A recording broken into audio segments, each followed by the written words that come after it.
Ya, memasuki bulan Ramadan dan Idul Fitri ini biasanya menjadi momen paling cuan ya bagi banyak perusahaan tekstil. Namun di tahun ini tidak seperti itu. Menurunnya permintaan membuat geliat sektor tekstil ini tidak begitu terasa. Apalagi sejak tahun lalu, pandemi COVID-19 telah menghantam industri ini sampai babak belur. Seperti apa lengkapnya? Kami ulas dalam Tekstil Menggigil Jutaan Buruh Terancam. Nah, mengacu pada data Badan Pusat Statistik hingga kuartal 1 tahun 2021 ini, industri tekstil dan pakaian jadi ini mengalami kontraksi pertumbuhan terdalam dengan minus di 13,28%. Padahal sebelum pandemi, sektor ini merupakan salah satu yang berkontribusi besar terhadap PDB Indonesia. Kita lihat saja pada kuartal 4 tahun 2019, ini pertumbuhannya mencapai 7,17%. Namun sayangnya pada kuartal pertama ini terjadi kontraksi tipis ya di minus 1,24% dan selepas itu ketika pandemi COVID-19 mulai melanda Indonesia di awal-awal kuartal tahun lalu ini terjadi minus yang sangat dalam di minus 14,23%, kemudian kontraksi ini terus berlanjut hingga sekarang. Jadi bisa disimpulkan artinya rapor merah kinerja industri tekstil ini telah berlangsung selama 5 kuartal beruntun. Dan hal ini tidak hanya disebabkan karena penurunan permintaan domestik, tapi juga berkaca pada angka ekspor yang belum kunjung membaik.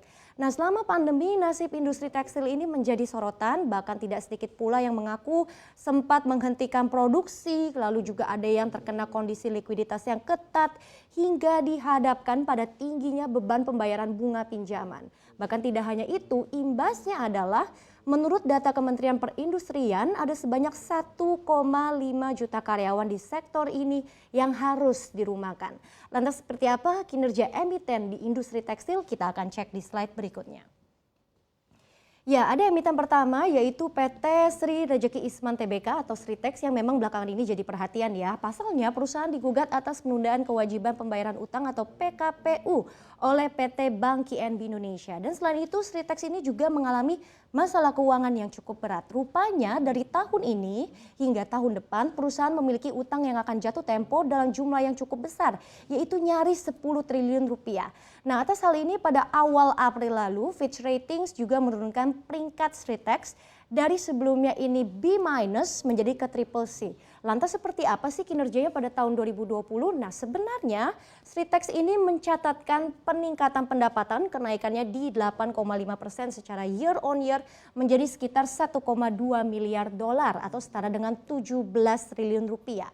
Tapi ada penurunan laba bersih yaitu sebesar 2,7% dari sebelumnya 87 juta dolar pada akhir 2019 ini menjadi 85,3 juta dolar.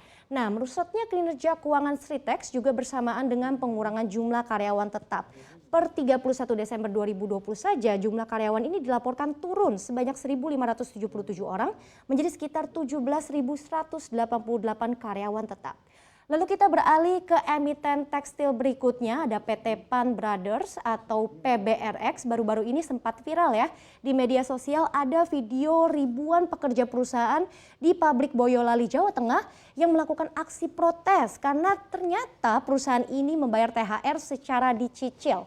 Nah, perusahaan beralasan kondisi cash flow yang terbatas ini jadi penyebab mengapa pembayaran THR tahun ini harus dicicil. Apa sih sebetulnya yang terjadi? Bagaimana catatan keuangan PBRX? Kita lihat ya. Hingga kuartal ketiga tahun 2020 sebetulnya PT Pan Brothers ini mencatatkan kenaikan pendapatan sebesar 6,5% yang mencapai 523,8 juta dolar atau ini setara dengan 7,59 triliun rupiah.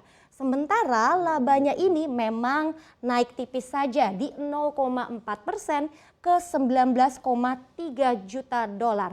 Namun di luar hal ini ada arus kas operasi dalam 2 tahun terakhir yang memang terus tumbuh negatif.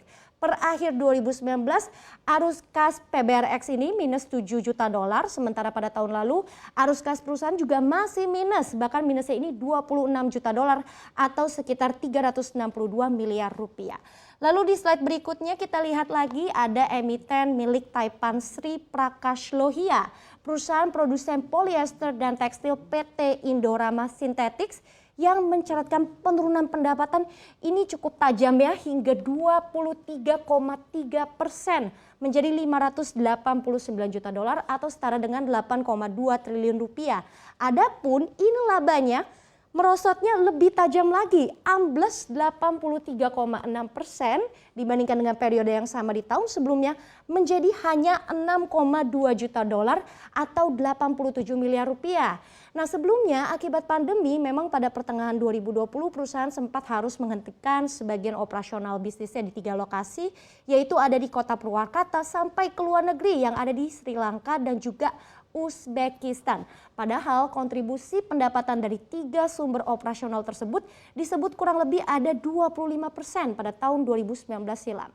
Nah, yang terakhir ada PT Trisula Textile Industries yang juga sepanjang tahun 2020 lalu tertekan dampak pandemi sampai ini tidak menghasilkan laba atau mengalami kerugian.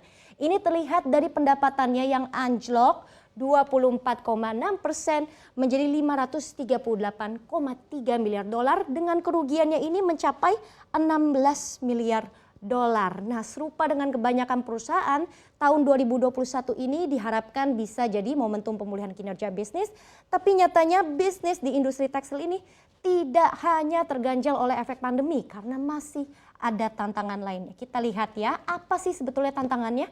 Jadi permasalahan yang terjadi di sektor tekstil ini terus berulang dari tahun ke tahun. Memang seakan tidak ada jurus jitu ya untuk membendung derasnya produk impor yang masuk ke Indonesia. Apalagi di tengah tekanan pandemi, Asosiasi Pertekstilan Indonesia atau API menyebut saat ini industri tekstil justru menghadapi gempuran impor kain yang mencapai sekitar 46%. Meski sebelumnya pada 17 Februari 2021 ini pemerintah sudah menerapkan tarif impor tambahan pada produk impor tekstil di beberapa negara termasuk China, tapi menurut API proteksi ini tidak mempan atau tidak ketat karena diketahui China ini menemukan celah baru atau lolos dari penerapan tarif impor tambahan ini. Hal ini bisa kita lihat ataupun tercermin dari data BPS berikut ini. Nah, meski secara bulanan pertumbuhan impor barang tekstil jadi hingga Maret 2021 ini tercatat negatif 42,6%, tapi kalau dilihat angka sepanjang periode di kuartal pertama tahun ini, sebenarnya impor barang tekstil jadi ini masih naik signifikan, bahkan hingga 189,36% yang mencapai angkanya di 90,9 juta dolar. Sehingga pengusaha tekstil domestik ini sangat menyayangkan sekali ketika geliat permintaan sudah mulai ada, sudah mulai muncul, malah justru produk-produk impor yang dilirik. Apalagi kebanyakan pakaian impor asal China misalnya ini terkenal lebih murah dan itu pun bisa mengancam tergerusnya pasar produk tekstil Indonesia.